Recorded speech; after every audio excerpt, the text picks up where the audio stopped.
The massive bridge of the Terran Defense Fleet flagship Defiance had never been so quiet. Every officer and crew member held their breath as Admiral Kim Yoon stared at the holographic display that had just materialized in the center of the command deck.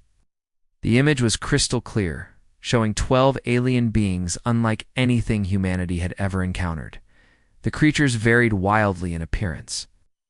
Some resembled towering crystalline structures that pulsed with inner light, while others looked like floating masses of tentacles covered in what appeared to be metallic scales. One being seemed to be made entirely of shifting liquid metal, constantly changing its form as it observed the human transmission. Despite their differences, they all shared one thing in common: an aura of absolute authority that made even the two bravest human officers feel small and insignificant. Species designation: human, the lead representative began, its voice flowing through the universal translators with mechanical precision. The creature speaking appeared to be some kind of insectoid being standing nearly 3 meters tall, with 4 arms and eyes that glowed like red coals. Your recent achievement of faster-than-light travel has brought you to our attention. We are the Galactic Council, governing body of known space for 3,000 of your years. Lieutenant Park Min, standing at rigid attention beside Admiral Kim Yoon, felt her heart racing as she watched the alien continue its speech. She had trained for first contact scenarios, but nothing had prepared her for this moment. The weight of representing all of humanity pressed down on her shoulders as she realized that the next few minutes might determine the fate of every person on Earth. Analysis of your species' history reveals excessive aggression and warfare patterns. Deemed incompatible with galactic peace, the alien delegate continued, its multiple eyes focusing directly on the camera transmitting from Earth. Your records show over 5,000 years of continuous conflict, including 2 global wars within the past century. Such behavior cannot be permitted to spread beyond your solar system. The transmission paused for a moment, and in that silence, Admiral Kim Yoon could hear his own heartbeat thundering in his ears. He had spent 30 years in the military, fighting in conflicts across Earth. But nothing had prepared him for this moment of absolute helplessness. Therefore, the Galactic Council presents humanity with a choice, the alien resumed. Submit to pacification protocols within 72 standard hours, or face immediate orbital bombardment of all major population centers. Pacification involves chemical alteration of your brain chemistry to remove aggressive tendencies while preserving intelligence and creativity. Refusal will result in the complete sterilization of your planet. President Lee Tae watched the transmission from the emergency defense council chambers deep beneath the Swiss Alps. Surrounding him were the leaders of every major nation on Earth, their faces reflecting the same mixture of terror and disbelief that he felt in his own chest. The weight of making a decision for all 8 billion humans pressed down on him like a physical force. The alien delegate gestured with one of its 4 arms, and the display shifted to show the space beyond Pluto's orbit. What appeared on screen made several council members gasp in horror. Thousands of alien vessels hung in the darkness of space, like a cloud of predatory insects. Each ship was massive, easily 10 times the size of Earth's largest battleships, and their sleek, organic-looking hulls pulsed with energy signatures that human sensors couldn't even properly identify. Over 3,000 vessels currently maintain position at the edge of your solar system, the alien explained with what sounded almost like boredom. Each ship possesses firepower sufficient to render your planet uninhabitable. Our technology is approximately 800 years more advanced than your current capabilities. Resistance is not merely futile, it is impossible. Dr. Choi Soo, Earth's lead xenobiologist, frantically analyzed every detail of the transmission from her laboratory in Geneva. Her computers worked at maximum capacity, trying to extract any useful information about the alien technology from the brief glimpses provided. What her analysis revealed made her blood run cold. The energy signatures visible on the alien ship suggested power sources that operated on principles completely unknown to human science. The materials their hulls appeared to be constructed from showed properties that defied every law of physics humanity had discovered. You have 72 standard hours to comply, the alien delegate concluded. Begin broadcasting your surrender on all frequencies and prepare your population. Centers for Pacification Field Deployment. Any attempt at resistance or deception will result in immediate planetary bombardment. This transmission ends now. The holographic display flickered and died, leaving the bridge of the Defiance in stunned silence. For several long seconds, nobody moved or spoke. The magnitude of what they had just witnessed seemed too large for human minds to fully comprehend. Admiral Kim Yoon was the first to break the silence. His hand moved slowly to the secure communication panel, opening a direct channel to President Lee Tae. When he spoke, his voice was calm and steady, though those who knew him well could detect the steel beneath his controlled tone. "Sir, we need to buy time.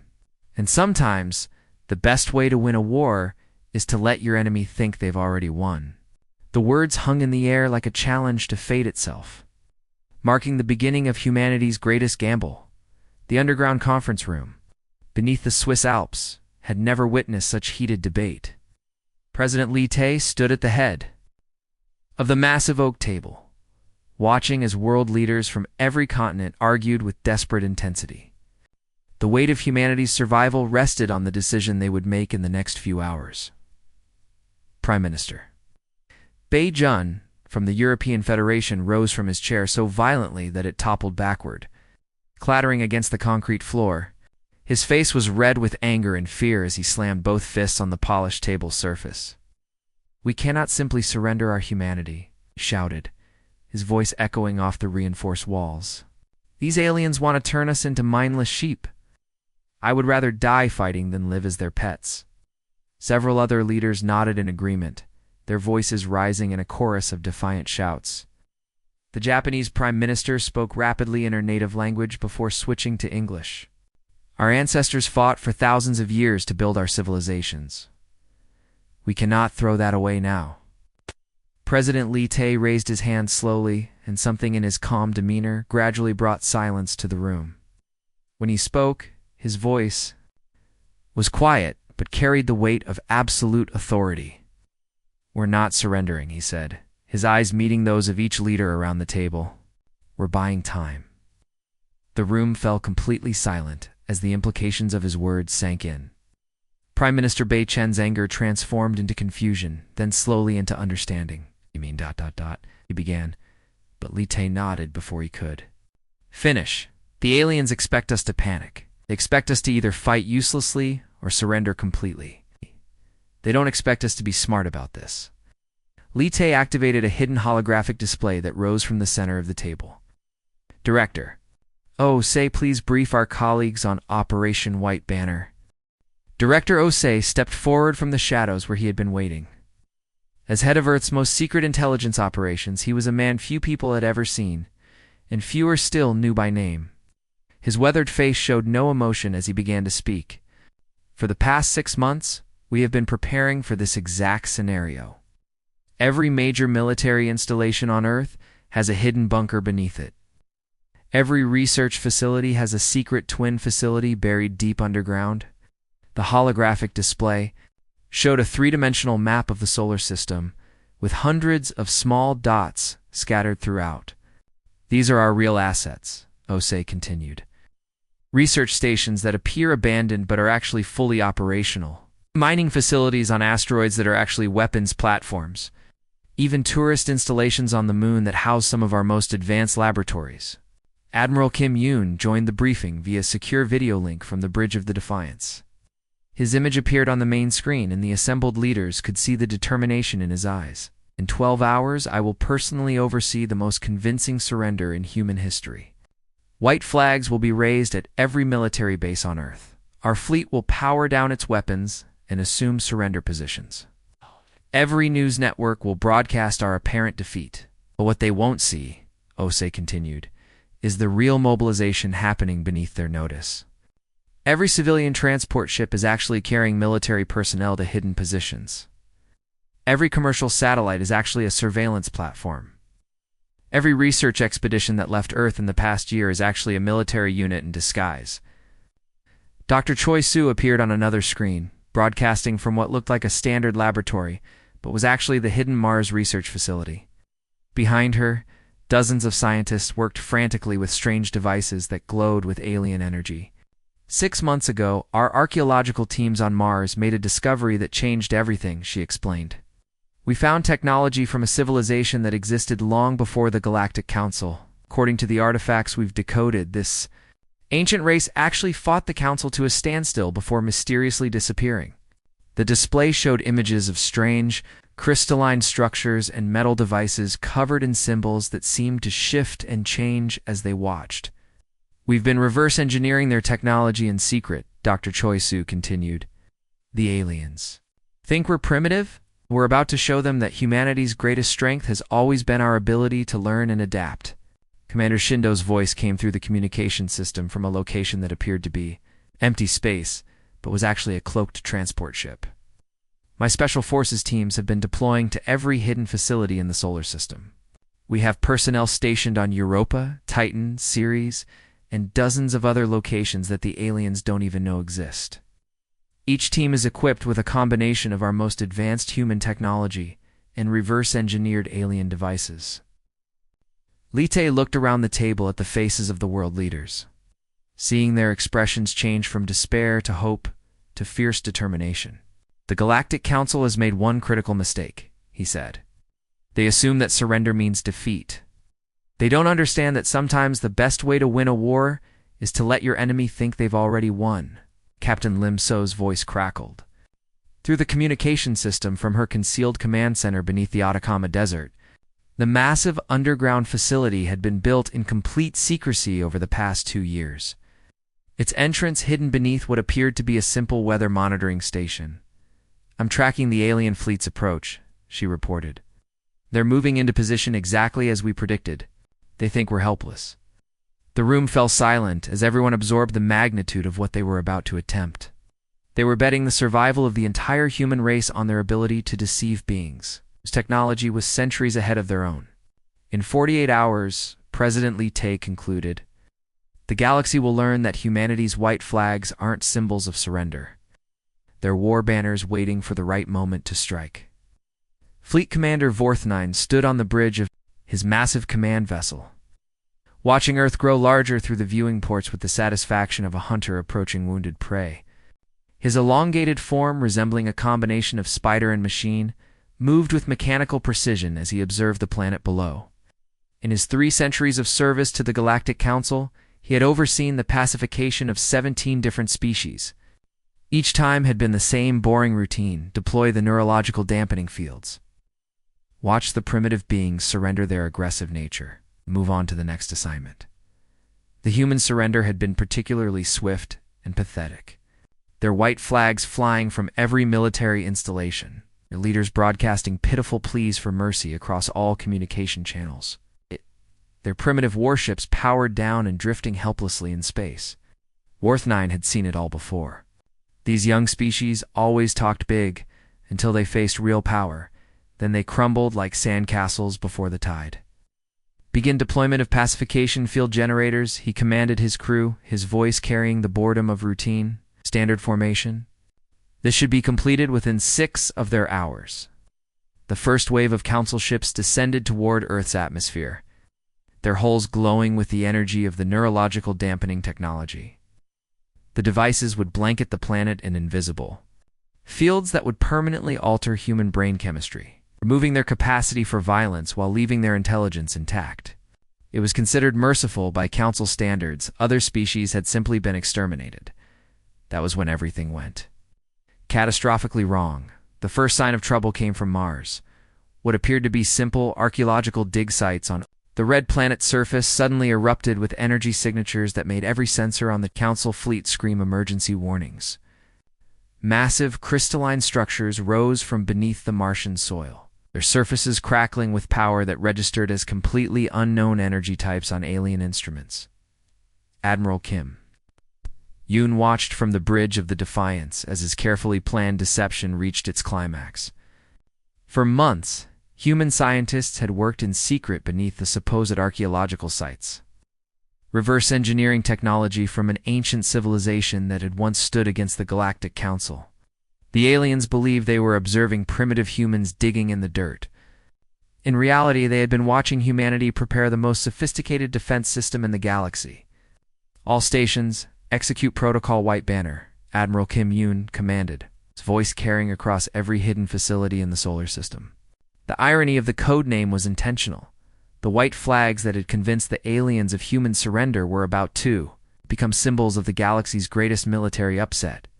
The ancient weapons platforms on Mars fired their first salvo, and the energy beams that lanced across space moved faster than anything in the Council's technological arsenal. 3 of their largest ships simply ceased to exist, vaporized so completely that not even debris remained. The remaining Council vessels found their shields failing against weapons that operated on principles their science couldn't comprehend. Lieutenant Parkman coordinated the multi-pronged attack from her position on the Defiance, her fingers dancing across control panels that managed systems throughout the solar system. Her extensive study of ancient military tactics proved invaluable. As humanity implemented strategies that the Council had never encountered, while the aliens tried to adapt to the Mars-based weapons, hidden facilities on Europa launched a different type of attack. Cloaked installations on Titan activated defensive systems that confused alien sensors, even the seemingly abandoned research. Stations on distant asteroids revealed themselves as fully operational weapons platforms. The Council fleet found itself under assault from directions they hadn't even known were possible. Their tactical computers, designed to predict enemy behavior based on thousands of previous conquests, provided no useful guidance. The humans weren't following any known pattern of technological development. They were combining primitive tactics with advanced technology in ways that shouldn't have been possible. Dr. Choi, Sue monitored the battle from her hidden laboratory deep beneath the Martian surface, watching as her months of research finally paid off. The mysterious ancient civilization that had left behind the technology hadn't been destroyed by the Galactic Council, as the official records claimed. According to the decoded artifacts, they had deliberately hidden their most advanced weapons, and then transcended to another plane of existence, leaving behind tools for whatever species would eventually challenge the Council's authority. The ancient technology seemed to respond to human determination and creativity in ways that purely mechanical systems couldn't. Weapons adapted their targeting systems in real time based on human tactical decisions. Defensive shields strengthened themselves when protecting human installations. It was as if the long-dead civilization had designed their technology specifically to work with beings who possessed humanity's unique combination of intelligence, aggression, and adaptability. Commander Shin Du led boarding parties onto disabled Council vessels, his teams equipped with a mixture of human military tactics and alien technology that the Council forces couldn't counter. The aliens had never faced enemies who could adapt their strategies mid-battle, switching from high-tech energy weapons to primitive close combat techniques depending on what worked best in each situation. President Lee Tae's voice rang out across every communication channel on Earth as reports of impossible victories poured in from across the solar system. Today we learn that sometimes those who appear to surrender are simply choosing their moment to strike. Our white flags weren't symbols of defeat. They were war banners, waiting for the right moment to unfurl. Captain Lim So coordinated the defense networks from her command center as the mighty Galactic Council fleet began its retreat.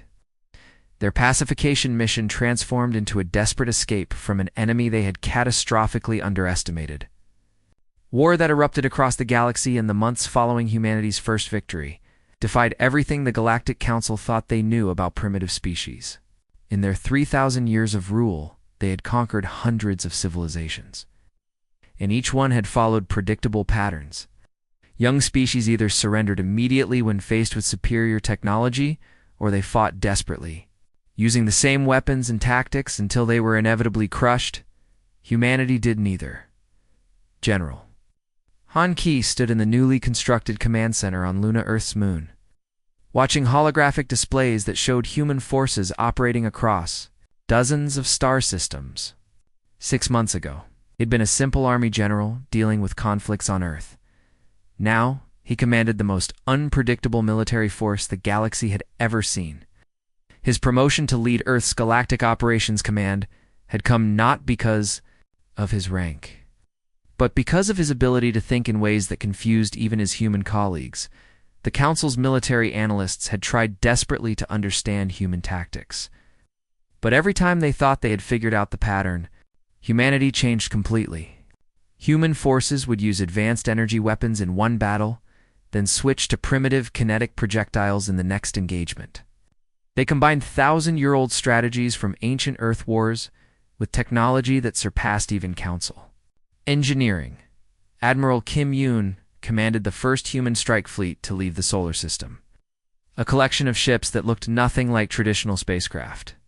Some vessels appeared to be built using purely human engineering, sleek and functional like Earth's early space exploration vehicles. Others were clearly constructed from captured Council technology, their organic curves and energy signatures marking them as alien in origin. But the most dangerous ships were the hybrids, vessels that combined human innovation with ancient technology in ways that made Council sensors unable to properly identify their capabilities. The human fleet's first target was a Council military depot in the Proxima Centauri system. The attack demonstrated something that shocked Council observers across the galaxy. Instead of the total destruction that marked most galactic conflicts, human forces struck with surgical precision. They disabled the depot's weapons and captured its technology. But they evacuated all civilian personnel first and provided medical aid to wounded Council soldiers after the battle. This restraint confused and demoralized Council forces more than any devastating weapon could have. They were accustomed to fighting desperate species that threw everything they had into final, hopeless battles. They understood enemies who sought to cause maximum damage before their inevitable defeat. But they had no experience dealing with an enemy that was clearly superior in tactical ability. It chose to minimize casualties on both sides, Dr. Park. EU made the discovery that changed humanity's understanding of their ancient allies. Working in laboratories that had been established in captured Council facilities, she analyzed the mysterious technology that had turned the tide of the war. Her teacher, Dr. Choi Soo, had focused on understanding how the weapons worked. Dr. Park. EU discovered why they worked the way they did. The ancient civilization that had left behind the technology hadn't just created powerful weapons. They had developed an entire philosophy of warfare that emphasized adaptation over overwhelming force, precision over destruction, and unity over domination. The technology itself seemed designed to reward these principles, becoming more effective. When used by beings who embraced cooperation and strategic thinking rather than simple, aggression demander Jung Ha discovered that humanity wasn't fighting alone. Deep in the Outer Rim territories, she made contact with species that had been conquered and pacified by the Council generations ago. The chemical alterations that were supposed to remove their aggressive tendencies had been only partially successful. Many of these species retained enough of their original nature to recognize an opportunity when they saw it. Hidden resistance movements existed on dozens of Council-controlled worlds. Species that had appeared completely submissive for centuries suddenly began sabotaging Council facilities and providing intelligence to human forces. The galaxy was learning that the Council's pacification process had never been as complete as their official reports claimed. President Latte's broadcasts reached every corner of known space, carried by communication networks that humanity had captured and expanded. His message was simple but revolutionary. The galaxy didn't have to choose between chaos and oppression. There was a third option: cooperation based on mutual respect rather than enforced compliance. The response was immediate and dramatic. Council member species that had supported the ruling body for millennia began questioning whether their authority was legitimate. If a primitive species like humanity could stand against the Council and win, what did that say about the Council's claims of natural superiority? Captain Rujin commanded the advanced scout fleet that operated far ahead of the main human forces, gathering intelligence about Council territories and making contact with potential allies. Her reports painted a picture of an empire in rapid decline. 3 major Council member species had officially withdrawn their support, claiming that the war against humanity had revealed fundamental flaws in Council leadership. More importantly, dozens of other species were secretly negotiating with human representatives. They weren't seeking to join humanity's war effort, they were trying to position themselves for whatever came after the Council's inevitable collapse. After 18 months of conflict that had spread across hundreds of star systems, the galaxy faced a new reality. The Galactic Council's 3,000-year reign was ending, and something entirely unprecedented was taking its place. For the first time in galactic history, a primitive species hadn't just survived contact with an advanced civilization, they had defeated it while offering a better alternative to everyone watching. The age of the Galactic Council was over, and the age of cooperation was about to begin. The massive Galactic Assembly Hall on Kepler 4 for to be had been constructed centuries ago to house the Galactic Council's most important ceremonies. The neutral world orbiting a distant star had been chosen, specifically because no single species could claim ownership of it. Now, for the first time in 3,000 years, the hall was being used for a purpose its builders had never imagined: the peaceful transition of galactic power from one governing body to another. Admiral Kim Yoon stood at the center of the vast circular chamber, his human form dwarfed by the massive space that rose hundreds of meters above his head. Around him, representatives from over 200 species filled the tiered seating that spiraled up the walls like the inside of a gigantic shell. Many of these beings had never seen a human before, and their various eyes, sensors, and other sensory organs focused on him with intense curiosity. The man who had once commanded a single Earth fleet now held the title of Supreme Commander of the Terran Coalition. But the weight of that responsibility sat lightly on his shoulders. He had learned that true strength came not from the power to destroy, but from the wisdom to know when such power should be used. "The age of enforced pacification ends today," he declared, his voice carried throughout the hall by translation devices that rendered his words into hundreds of different languages and communication methods. For 3,000 years, this galaxy has been ruled by fear. Species have been conquered, their natural instincts chemically altered, their cultures homogenized into acceptable forms. This was called peace, but it was not peace. It was the silence of the grave. In the VIP section reserved for former council leadership, the surviving members of the old regime listened with expressions that ranged from bitter resignation to cautious hope. Fleet Commander Vorthnine, the being who had led the failed pacification of Earth, sat motionless as he absorbed the implications of the humans' words. His species had served the council for over a millennium, believing that their way of enforcing order was the only alternative to galactic chaos. "We offer you a choice," Admiral Kim Yoon continued. "Join us in building a galaxy based on cooperation and mutual respect, or face the consequences of your own creation. A universe where strength is no longer monopolized by the few, but shared among the many who choose to stand together." President Lee Tae rose from his position beside the former council members, his new title of Secretary General of the Galactic Cooperative representing a role that had never existed before. Unlike the council's authoritarian structure, the cooperative was designed to give every member species an equal voice in galactic affairs. Regardless of their technological advancement or military capability, the transition from council rule to cooperative governance hadn't been smooth everywhere. Some council loyalists had attempted to maintain control over their territories through force, leading to brief but decisive conflicts with human forces. However, most resistance had crumbled quickly when faced with the alternative: fighting against a military machine that had already proven capable of defeating the supposedly invincible Council fleet. Dr. Choi Soo stepped forward to address the assembly, her role as Director of Interspecies Research, making her one of the most important figures in the new galactic order. Behind her, a holographic display showed images of the ancient technology that had made humanity's victory possible.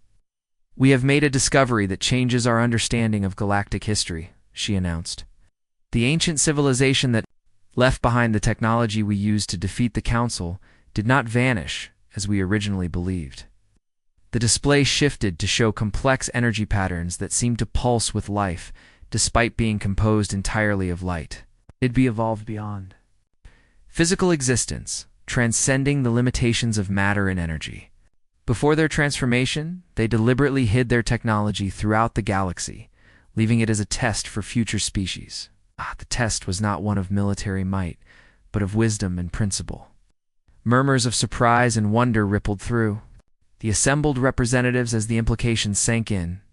The technology had not chosen humanity because they were the strongest or most advanced species, but because they were willing to fight for principles rather than mere dominance. Commander Shindu, now bearing the title of head of the Galactic Peacekeeping Force, oversaw the integration of former Council military assets into the new cooperative structure. The irony was not lost on anyone present. The humans who had once been considered too aggressive for galactic society had become the galaxy's primary peacekeeping force, maintaining order through demonstrated strength rather than oppressive control. The ceremony reached its climax as the new galactic banner was raised in the center of the hall. The symbol was a work of art that combined visual elements from every member species of the cooperative, creating a design that celebrated diversity rather than enforcing uniformity. At its center, however, remained the distinctive pattern that had once adorned humanity's war flags during their darkest moments of conflict. As the assembly began to disperse, species that had been enemies for millennia started the slow, difficult process of learning to work together. Beings who had spent centuries in enforced cooperation under council rule were now choosing to cooperate freely, discovering that voluntary partnership was far more effective than mandated compliance. The galaxy was entering a new age where differences in thought, culture, and approach were valued as strengths rather than problems to be eliminated. Military strength would continue to exist, but it would serve to protect the weak rather than dominate them. Back on Earth, the white flags that had once symbolized humanity's apparent surrender were carefully preserved in museums across the planet. They were no longer remembered as symbols of defeat, but as reminders of the day humanity learned its greatest lesson. Sometimes the greatest victory comes from knowing when to appear weak and when to reveal your true strength.